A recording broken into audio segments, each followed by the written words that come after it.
Thank you. It's summer of 1985. And it's 9:30 in the morning and a bright, sunny morning. And I'm walking down the street, George Street in Peterborough. It's a town 2.5 hours or a half hour from Toronto.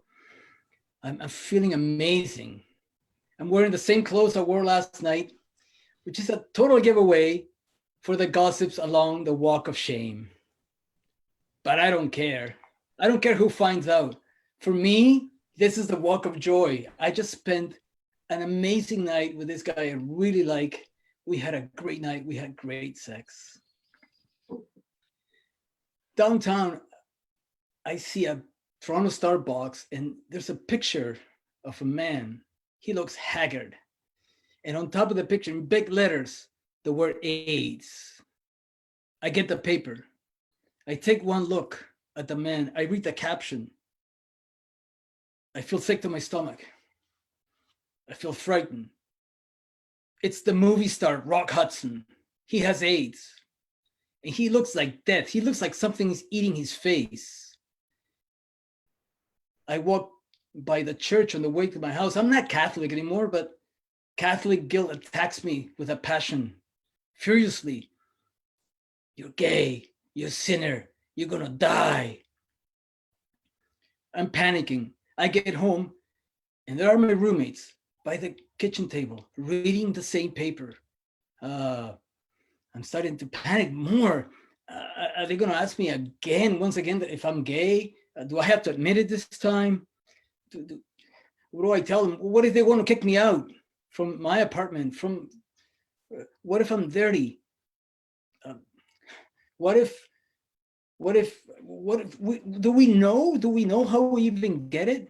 But they don't come after me. One of them says, "Hey, Rock Hudson, eh?" The other one says, well, "Was he gay?" And the other one says, "There were rumors of parties with boys and swimming pools." I feel a little bit relieved that they're not after me, but I feel awful.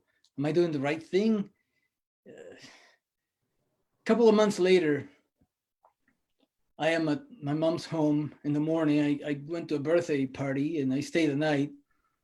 And I am waking up and I go to the bathroom and I see myself in the mirror.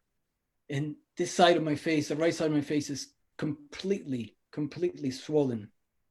Now, in gay bars in Toronto, the AIDS Committee of Toronto, the newly formed AIDS Committee of Toronto, or ACT, had been passing around pamphlets explaining some of the symptoms of AIDS. And one of them is that you get swollen glands. And I'm terrified. I can't breathe. Suddenly, I'm looking at myself in the mirror. What am I going to tell my mom? What am I going to tell my grandmother as soon as I come out? But I have to come out. I've been in the bathroom for quite a long time. I come out and my grandmother, ¿Qué te pasa? ¿Qué tienes ahí en la cara? She asks me, and I pretend I don't have it. So I go back into the bathroom and I pretend it's the first time I've seen it. And I don't pray anymore, but I start to pray. Dios te salve María, llena eres de gracia, Señor es contigo. I come out and she looks at me again and she goes, estas son paperas. Estas son paperas. He says, I have the mumps. He says, you only had it on one side when you were a child. And she asked my mom and they both say, oh yeah, paperas, the mumps. Don't worry about it. I feel relieved. They're moms, after all, they should know. My mom takes me to her doctor the next day and he confirms it is the mumps. I'm relieved. I promised to the Virgin Mary that I'm not going to do anything.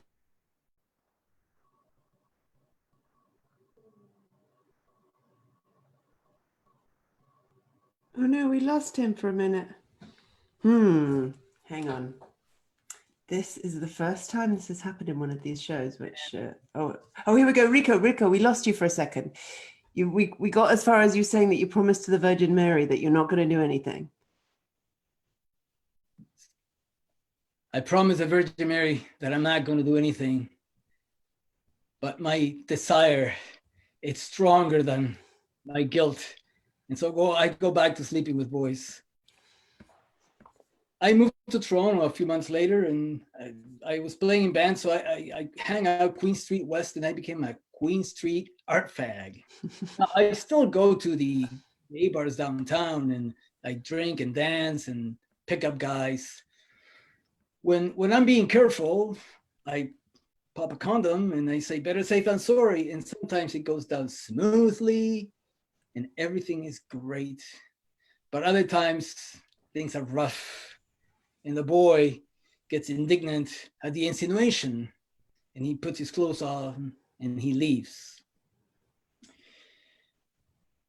Sometimes I'm asked a question if I had been tested for HIV, and I'm mortified when I get this question. I have not been tested. I'm terrified of knowing. I'm not terrified of dying, but I am completely terrified of knowing. I feel that knowing means that I will have to come out to my mother, my family, the people that not know. And besides, what's going to happen to me? Sexual orientation is not even grounds for being protected under the human rights of Ontario. Am I going to lose my apartment? I'm going to lose my job. I'm going to be evicted. Oh, I feel mortified. Every time I'm asked that question, I'm sick to my stomach because I know I should go, but I retreat myself to the safety of my ignorance in the safety of my closet. Now, when I am not being careful, I know I'm playing Russian roulette. Some years later, I'm at work in an afternoon and my new roommate, Doug, calls me. He calls me and he tells me he has something important to tell me. Now, Doug's my new roommate. I really dig Doug. He's great. He's gay like me, but we're just really good friends. We're having a great time living together. And he says he has something important to talk to me. So this scares me. I get that knot in my stomach again. Did I clean the shower? Did I overwater the plants again? Is it the smell of my cooking? What is it? And we agreed to meet at Woody's. It's a new gay bar on Church Street. And we arrived there at the same time and we sit by the window, we order a pitcher.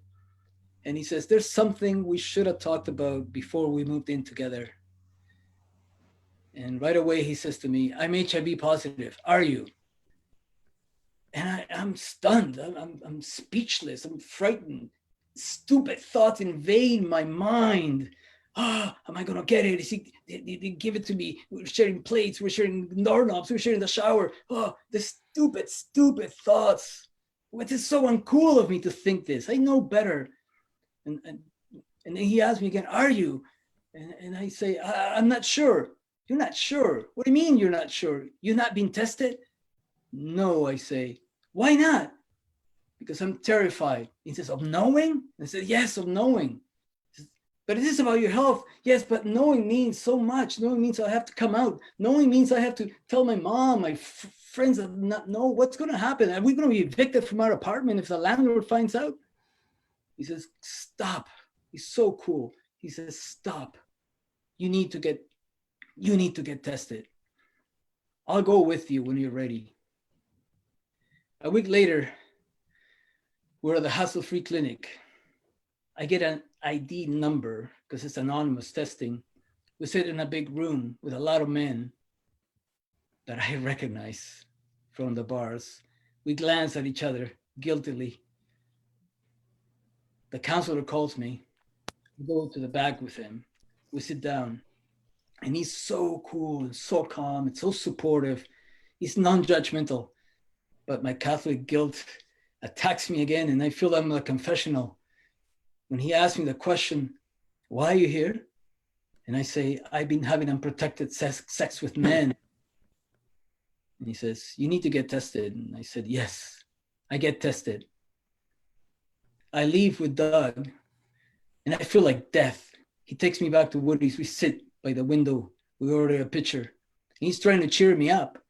And I asked him, how can you be so cheery? How can you be so cool about this, knowing what you know? And he says to me, knowing has liberated me. And I said to him, what am I going to do for the next 2 weeks waiting for these results? And he says, this is what you do. You convince yourself you have it.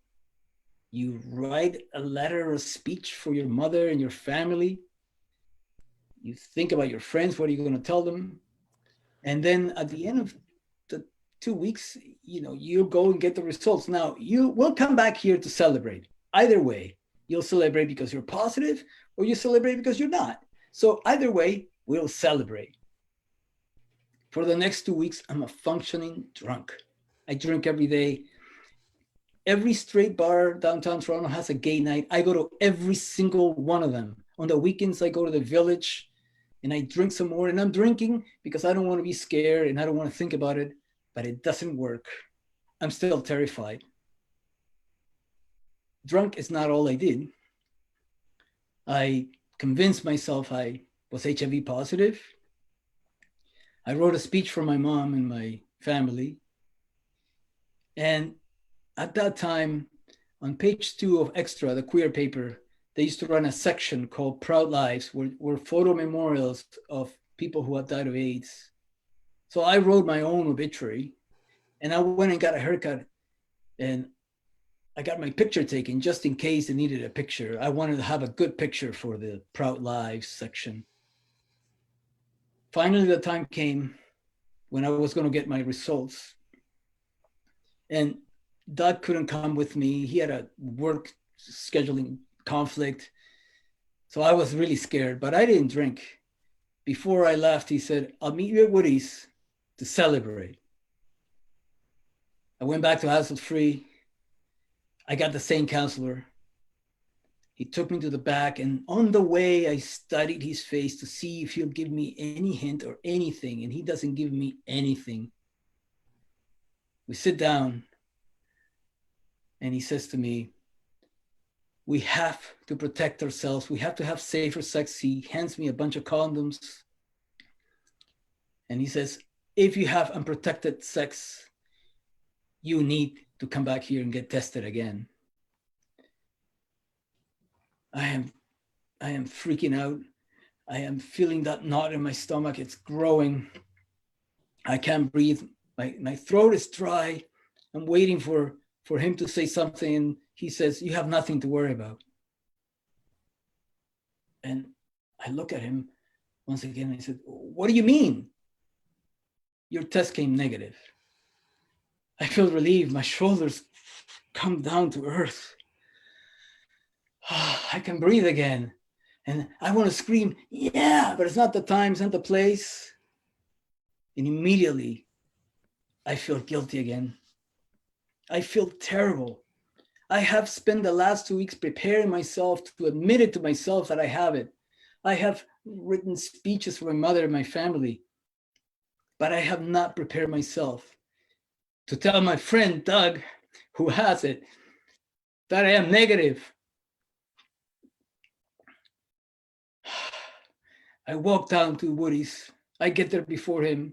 I sit by the window. I order a pitcher. Doug comes in. He smiles at me. He sits down. I pour him some beer. He just knows. He just knows. And he says, now you know what being free is all about. Now you're liberated. Now you know. And I say to him, I know what it is to be free of it in my body, but I am not free from it in my mind. And he looks at me, he says, the important thing is that you know. Either way, he said, we will celebrate. He poured some beer in my glass and on his glass. We raised our glasses and we cheered. Thank you. Rico,